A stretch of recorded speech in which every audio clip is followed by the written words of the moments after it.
කුඹුරට වතුර දාන්න පුළුවන් ක්‍රමයක් තමයි මේක. ඉස්සර කාලේ බහුලව දකින්න තියෙන දේවල් ඇති. දැන් නම් ඉතින් දකින්න අමාරුයි. වට්ටක්ක සුද්ධ කරන මේ ක්‍රමය කොහොමද? එහෙමනම් සුද්ධ කරන්න මෙයාට හොඳ පළපුරුද්දක් තියෙන්න ඕනේ.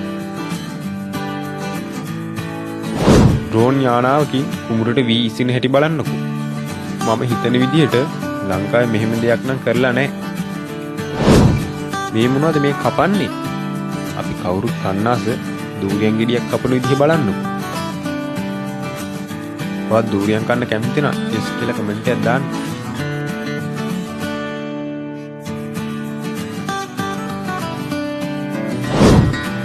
මේ බලන්නකෝ මේ මැෂින් එකෙන් තනකොළ කපන විදිය. ඉක්මනින් කැපිලා වැඩිත් වෙනව නේද? මතක් කරලා අපිව ෆලෝ කරන්න, වීඩියෝ එකට ලයික් උත් දාන්න.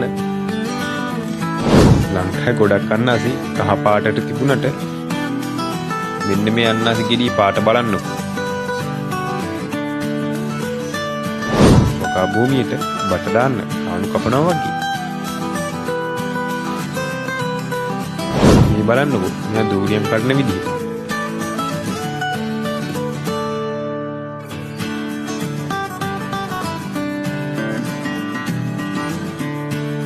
ලංකාවේ වැඩිම දූරියන් හැදෙන්නේ මොන කාලෙද කියලා කමෙන්ට් එකක් දාන්න බලන්න.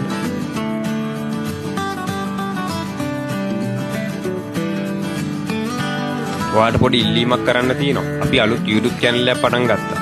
ඔයාලට පුළුවන් නම් අපේ YouTube channel එක subscribe කරන්න. channel එකේ link එක පළවෙනි comment එකේ ඇති.